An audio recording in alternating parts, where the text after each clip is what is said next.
now we come into the calibration of the machine as a user. I mean, there are two types of calibration: the calibration that the service staff is doing, and then the calibration that you as a user can do. And the user calibration is three different things. The first is gun centering. That means we want to align the gun, the electron gun, so it goes into the center of the condenser lens at the top of the column. That is an automatic routine on this machine. It depends only on the accelerating voltage, or actually the voltage index. So if we look here on the screen, here we can see all our indexes, 6 indexes on this machine. And now we are using 15 kilovolts, so we are in the highest index. And then you see in these brackets it says 10 to 30. So that means if we do a gun centering, it will be valid in that range, 10 to 30. For the rest of the day. So if you want to change voltage later on and think, okay, we don't want to run 15, we want to run 20, then we can do that, and we don't have to redo gun centering. But if we come to the idea that, I wanted to do a 5 kilovolt session also, then we see that the 5 kilovolt is in the second index there from the bottom, and then we need to redo gun centering. Or if we know in advance that we're going to use both 5 and 15, then we can do gun centering twice on both voltages at the same time. But we need to do gun centering for each index, and it will be valid for the rest of the day. So if you come back tomorrow, new session, you really do gun centering. But it only depends on the voltage. So the other two calibration steps is column centering and stigmatic correction. And column centering and stigmatic correction depends on everything. It depends on, of course, voltage, but also beam current, working distance, type of sample, detectors you have inserted or not, everything. And if you want to have the highest performance of the machine, you will do column centering and stigmatic correction before every single image you're taking. So when we do this training, we say that we do gun centering, column centering, and stigmatic correction on this empty stub piece first. So then one can ask, why do you want to do it if it depends on everything, and especially the sample? Is there any point of doing it on the calibration sample first? Well, the point is that depending on your own sample, some samples can be very tricky and have very bad contrast and things like that. So going directly to your sample to do column centering and stigmatics can be very tricky. So if you first do it on the calibration sample, the blank stub piece, then you are sort of halfway there, and it becomes a little bit smoother ride down the line. So that's the purpose. But theoretically, you can go directly to your sample. After you've done the gun centering you must do on a blank piece. So if you zoom out there now to minimum magnification, there is a smart function. You can right-click in the scan image. There is a minimum magnification. It shows that. So when you go to minimum magnification, you want to have a fresh metal surface, flat, with no, charging particles on it. Here we can see, you see these black dots that we see there, that are dust that is charging on the surface. We don't want those. Those will disturb the calibration. So in this case, we can try to translate the sample and see if we can find an area that doesn't have those particles. So here we can be on the outside there, I think. There we can see we have a fresh area without any debris. And this is automatic routine, so you just click on this adjustment and choose auto gun centering. And this takes 3-4 minutes for each voltage index you want to do it on. All right, so now the gun centering has been finished. What we want to do now is continue the calibration protocol. The 3 steps: gun centering, column centering, and stigmatic. So now we will do the column centering. And the protocol to do column centering on this particular machine is that you must do column centering on ultra high resolution, UH resolution first, because the other modes, scan modes, inherit some kind of parameters from that. So if you only use this ultra high resolution, then you're fine. But in our case, we want to do EDS analysis, so we will be most of the time in analysis mode. So that means we must start doing column centering in huge resolution, and then we need to go over to analysis mode and continue the calibration there. The first thing we want to do is we want to zoom in our stub piece here. So instead of being at a few thousand magnification, we should sort of, you can change mode to huge resolution also.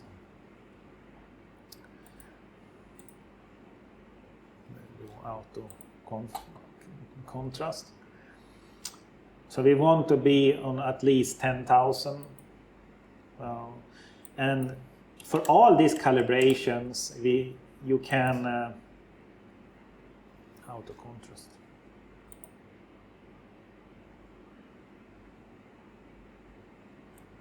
Now perhaps it's easier to start there.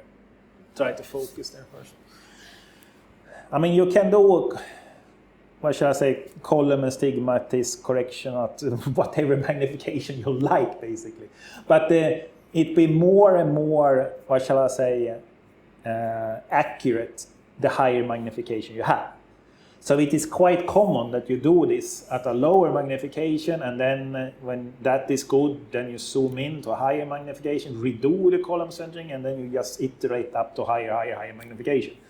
But you should at least doing this about 10,000-ish range. That will give you a decent column centering. You can zoom in further, then we're on 2,000 now.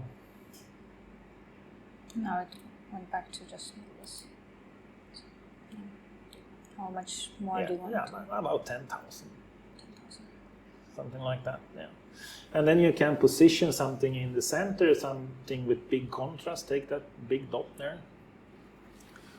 So we haven't talked about how to translate the sample and so on. And what you are using now is the dedicated joystick to move the sample with the stage. That is a nice way to do some, what shall I say, easy motion of it. It's a very coarse way of moving around. So there is like, what shall I say, 3 ways you can say. Step 1 is that you can click on this stage control and choose the sample to watch. And if you left click, then it will go directly to the center of that sample. But you can also click with the scroll wheel on the mouse, the scroll wheel here. Then it will go exactly where you are clicking. So that is like the very coarse way of navigating around. But then the second way of doing it is with the joystick, as you just did. Mm-hmm. The third way, which is perhaps the, what shall I say, fine-tuning way and the most convenient when you are actually running the machine, is to click in the scanning image. And there's 2 ways. I can click with the scroll wheel on an object, and then it moves that to the center. I can also hold down the scroll wheel and drag, and then it is like you're dragging the surface in the direction you're dragging it. So those are perhaps the most convenient ways of doing it. You see also now the image is rather noisy and so on. So how, what shall I say, you can choose how fast it scans each frame. That's called the scan speed. And here we can see it's on number 2 now. So it can be from anyone from 1 to 10. However, if you choose this like a number higher than 3, let's say I choose 5 here, then we can see that the frame rate is very slow. It takes several seconds to make 1 frame. And you want to have that kind of real-time image with high frame rate to be able to operate the machine in like a convenient way. So now if I translate the sample here, I need to wait several seconds before I see that it actually moved. So that's not so convenient. So usually you want to be on scan speed 3 or lower. That gives you that, what shall I say, real-time update. It's a few frames per second. Mm. You can try to focus it a little bit also. As good as you can. This is a very nice demonstration that you're doing here now, because when you're doing the focus, we can see that the sample seems to be moving when you change focus. So if you just turn the focus wheel, we can see it moves. Yeah. And what's going on here on the machine side is that when she's changing the focus, she changes the strength of the, shall I say, the most powerful lens in the machine, the objective lens. So it's like the eye that's doing the focus. So when she changes the strength of that electromagnetic lens, focus is changing.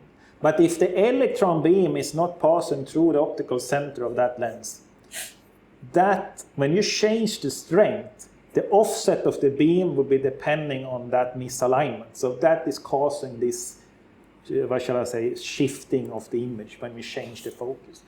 So this is a thing that we're going to take advantage of now when we do the column centering. Because when we use the column centering routine, the machine will automatically turn the focus back and forth, back and forth. That's called wobbling. And then the image will shake back and forth, as long as the electron beam is not going into the center of that objective lens. So then we use the stigmator coils to deflect the beam and position it so it comes into the optical center of that lens. And when it reaches that stage, then the shaking of the image disappears and it will only become sharp blur, because we're changing the focusing knob. So that is the idea behind column centering. And as I said earlier, gun centering made the electron beam to go through the center of the condenser lens on top of the electron column. Mm. So that means the beam is aligned on the upper part of the column. So now we want to align the lens or the beam so it goes through the objective lens also. So that would be correct. And that we call column centering. So you can choose, click on adjustment menu, and then we see two options. It says auto column centering and manual column centering. So there is an automatic routine for this also, but we will practice manual column centering today to do, what shall I say, to optimize it as good as we can in this lesson. So here it says that you can choose the wobbler sensitivity, and that is how much the strength of that back and forth shall be. You can just use the default setting in this case. So then we see the wobbling starts. So now you have that small little scan window. We see it shakes both left and right, but it's also a little up and down. So it's a little bit diagonal. That means we need to align it both in the X direction and in Y direction. So the beam needs to be aligned in 2 dimensions now. And for that, we use the trackball.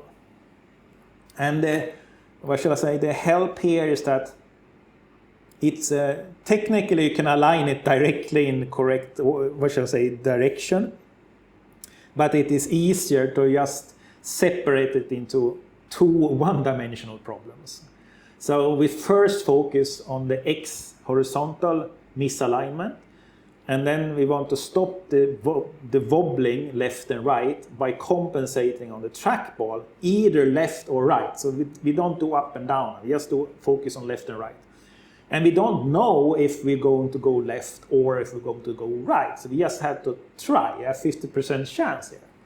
So if you try to turn a little bit on the ball, and then we look on the image, if the image starts to shake more, I think it's doing that, right? Yeah. That means we was in the wrong direction, so then you go to the left instead.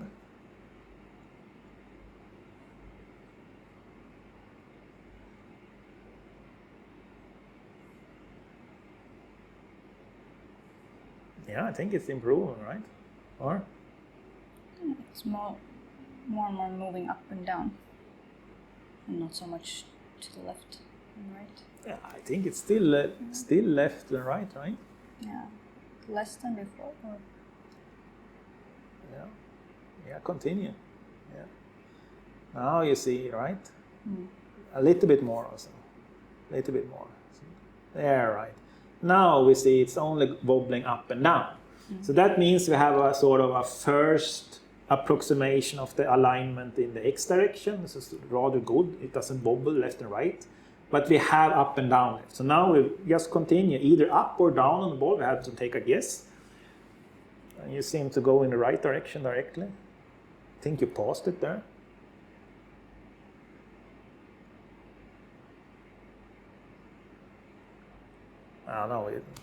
No, it's becoming worse again. It's upwards.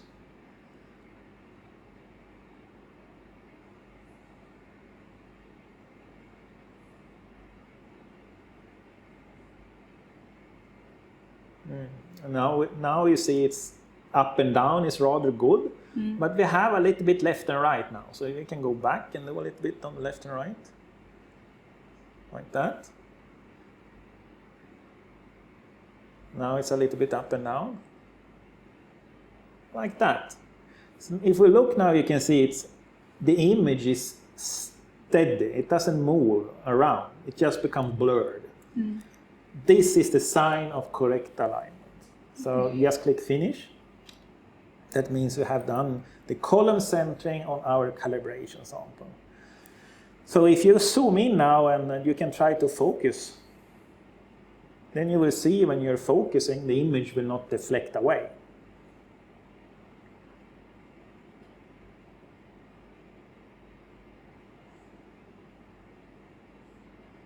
Yeah, you see, it just becomes blurred and sharp, so to say.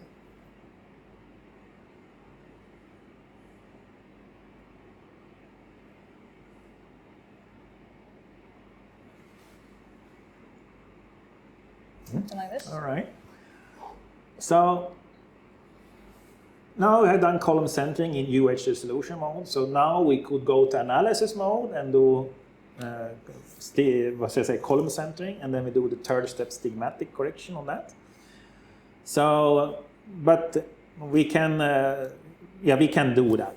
Let's do that. So go to analysis mode, and then we can zoom out a little bit, perhaps. Go to like 5 or something, 5,000, like that. That's good. You can do some basic focusing first.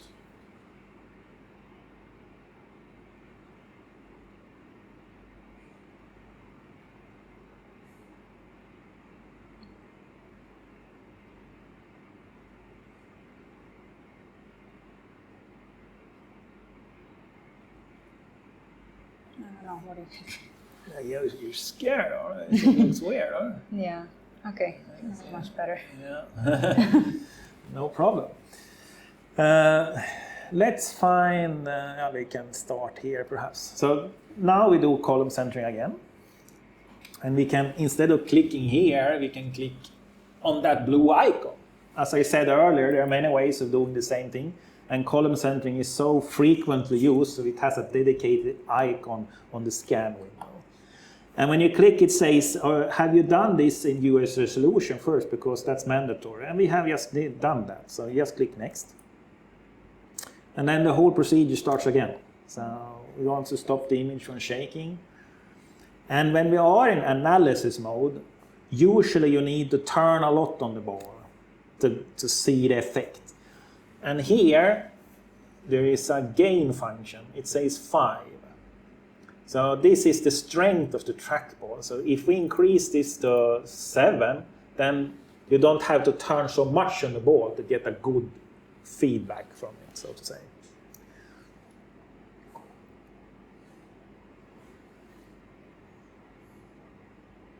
Yeah, seems to go in the right direction, right? Mm-hmm.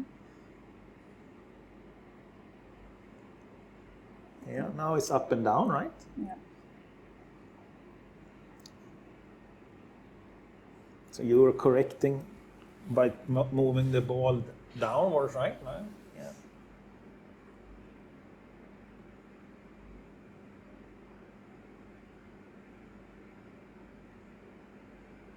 I don't know, it doesn't seem to much. Yeah, What do you think? it's sort of rather good. You can make it completely steady, but I think this is okay for today. I think it's a little bit up or down, right?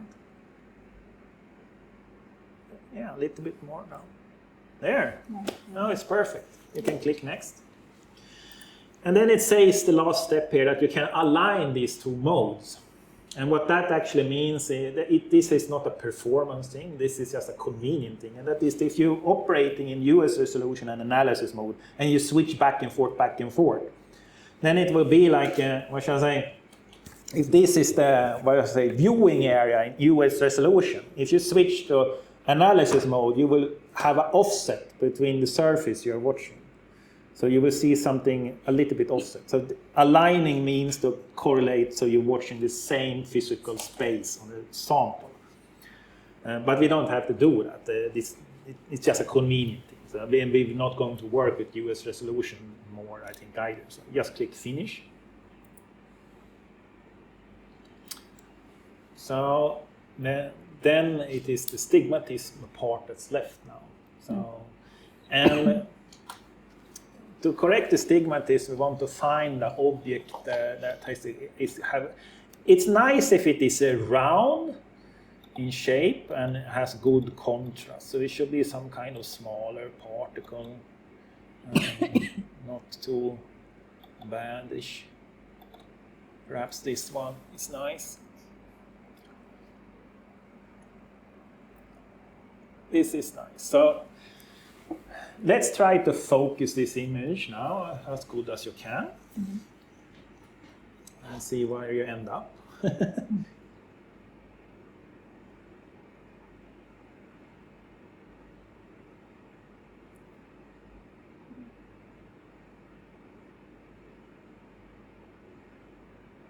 So when it comes to these calibrations, I mean, out-the-gun settings is hard to fail on that since it's automatic thing. Column centering, most people sort of get the hang of.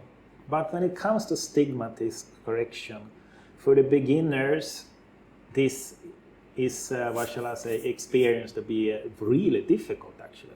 It is actually easy, but it becomes difficult because one do it in the wrong way. And one thing is that to do stigmatic correction, your sample must be in focus. However, if you have stigmatic error, when the image tends to look as sharp as you can get it, you will not be in the correct focus point. If you are in the correct focus point, the image will be blurred because of the stigmatism. So here comes the problem that the beginners are doing. They focus the image to be as sharp as possible, but that will be not the true focus due to the stigmatic error. And then they try to correct the stigmatism. And when they do that, since you are not in the proper focus, the image will become blurred when you're correcting it, which is a very weird way of interpreting your correction. So the smart way is to find the true focus that is blurred, and then correct stigmatism, because then the image will become sharp. So how to find the correct focus? If we look on the image, I think you have sort of find that already here. The best way is to take the knob here. It's easiest to take the focusing knob, and you see they have this mark. You can see this as like an analog clock. Now it's on 1 o'clock position, and then now it's on 3 o'clock position, and so on. And then I look on the screen, and when I turning the focus, you can see it creates lines. So now on the screen, I have lines that is 45 degrees straight across the screen. If I continue the focus, so it goes through the focusing point, then the image becomes blurred, and then the lines come back at a 90 degrees angle in the other direction. Now the lines goes like that. So the problem is that as a beginner, when you see these lines, it tends to look sharper than when you are in the correct focusing point, which is this point. So to find this point, I mean, the easiest way is to create the lines, and then you look on how long the lines are. Now the lines is like 1 finger in width. I turn, now it's on 7 o'clock position. I turn the dial and look, when does this come in this orthogonal direction and is of equal length. So now this seems to be about my finger width in that direction. And now the knob is on 3 o'clock position. So I move it like from 7 to 3 o'clock. So that means that correct focus should be somewhere here in mid-between, about 11 o'clock. So if I look now on the image is blurred, but we don't have the lines. So here we have the lines, here I have the lines. So in between where the lines up here, that is the correct focusing point. So now we do the stigmatic correction, and then the image will become sharp. So if you just remember this little hack, this will be a slim thing to do. Click on STG there, that's the stigmatic correction. And then it's the X and Y on the trackball. And we can do the same thing as in column centering. We start by moving it left and right and see when the image becomes sharp. Do it as sharp as we can. And then we do the Y direction, and then we can go back to X direction and so on.